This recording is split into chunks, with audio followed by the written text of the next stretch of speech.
kita dalam perjalanan menuju ke lokasi kedua yaitu Gua Jepang. Dari sini kurang lebih 250 meter kita akan menjumpai batuan persingkapan batuan piroklastik gitu ya. Berbeda hal dengan lokasi satu. Tadi lokasi satu adalah batuan beku, aliran lava, itu produk dari Tangkuban Perahu. Nah, sekarang kita akan menuju ke batuan piroklastik yang berasal dari atau hasil dari Gunung Sunda Purba. Mari kita lihat.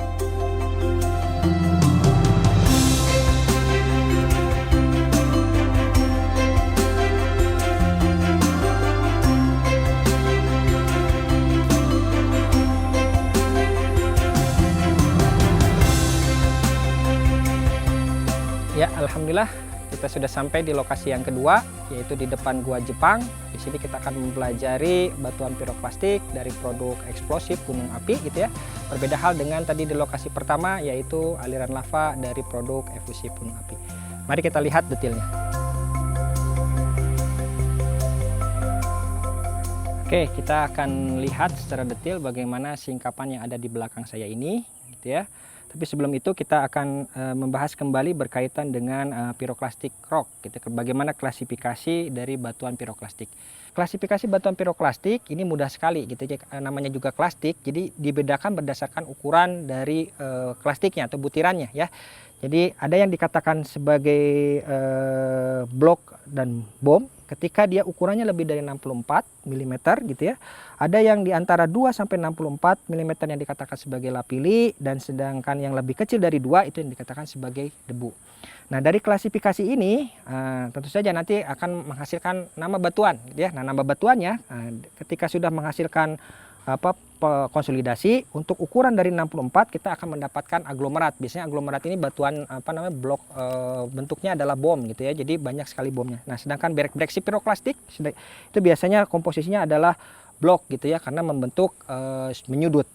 Nah, untuk yang ukuran lapili maka nama batuannya adalah lapili pituf. Nah, sedangkan untuk yang ukurannya lebih halus atau es debu maka kita memiliki yang dikatakan sebagai debu tuf gitu ya, atau tuf gitu ya.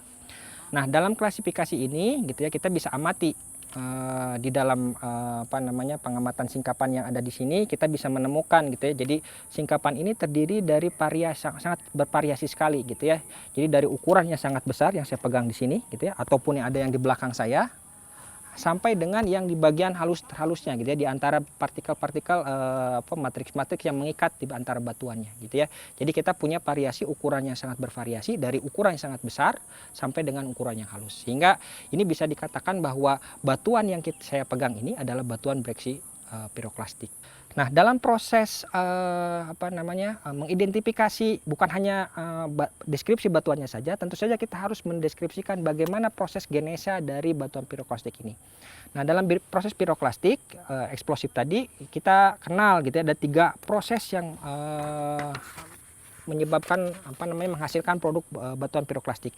Yang pertama adalah produk jatuhan gitu ya, dan yang kedua adalah produk aliran, dan yang terakhir adalah produk surge gitu ya.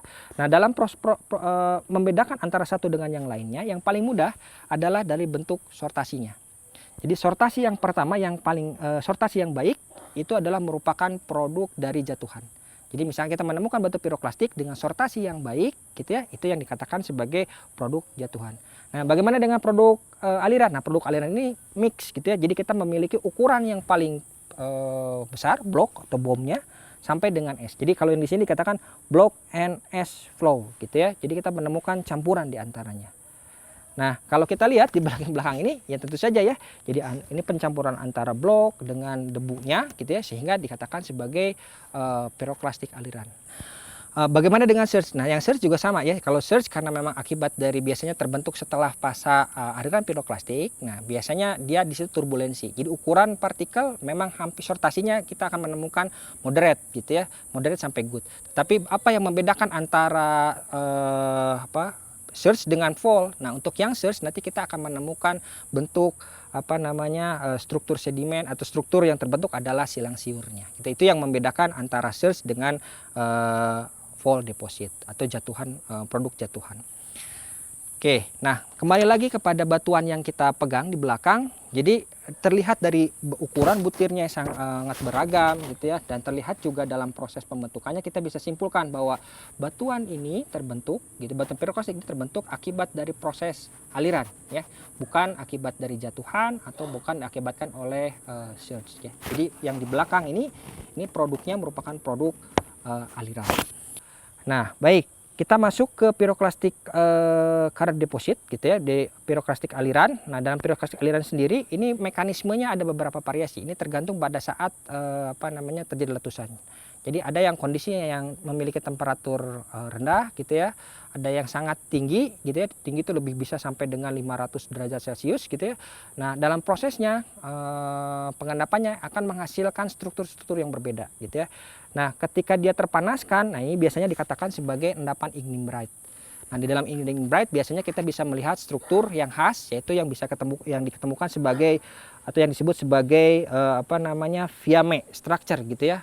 Fiamme structure dari gas. Jadi ada karena isi dari partikel ini gitu ya, dari partikel to grain ini salah satunya adalah gelas gitu ya. Nah, gelas ini nanti akan membentuk aliran ya, membentuk aliran akibat dari pemampatan atau pemanasan dari produk yang terpanaskan tadi pada saat eksplosif. Nah, itu yang disebut sebagai Fiamme structure gitu ya. Nah, di sini kalau kita lihat bentuknya masih tidak begitu termampatkan. Jadi kita bisa simpulkan bahwa sebenarnya ini tidak terelaskan atau tidak menghasilkan igneous bright, tetapi hanya terelaskan saja, mungkin temperaturnya sekitar sampai 300 derajat gitu ya. Jadi yang dikatakan sebagai ash flow gitu, tapi dengan unwelded gitu ya. Tidak terweldedkan, tidak termampatkan secara, tidak terelaskan secara baik gitu dalam proses eksplosif di sana. Nah, bagaimana membedakan antara fall deposit dengan piroklastik deposit dan surge tadi gitu ya. Jadi secara topografi, jadi pada saat fall deposit ketebalannya itu hampir sama gitu. Jadi dia akan mengisi di bagian tinggian maupun di bagian lembahan dengan ketebalan yang sama. Selain memang ukuran tadi ya, ukuran butir yang sama. Nah, bagaimana dengan yang piroklastik deposit? Nah, yang piroklastik deposit biasanya akan mengisi di bagian cekungan gitu ya. Jadi dia memiliki ketebalan yang tebal di bagian cekungan dan menipis di bagian cekungan gitu ya. Nah, ini juga bisa kita lihat gitu ya di dalam pengamatan singkapan ini gitu ya. Jadi ke bagian ujung tertentu dia akan menipis gitu ya, tetapi di bagian tertentu itu akan menebal gitu ya pada singkapan ini. Kita bisa melihat seperti itu.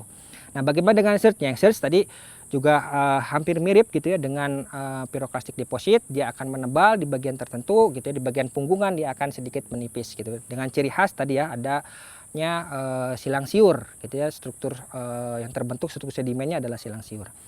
Nah, dari pengamatan itu mudah-mudahan Anda bisa membedakan gitu ya berkaitan dengan produk gunung api yang berasal dari efusif menghasilkan aliran lava di lokasi pertama, ataupun di lokasi yang kedua ini berkaitan dengan produk eksplosif gitu ya, batuan piroklastik baik dalam bentuk aliran, baik dalam bentuk jatuhan dan surge.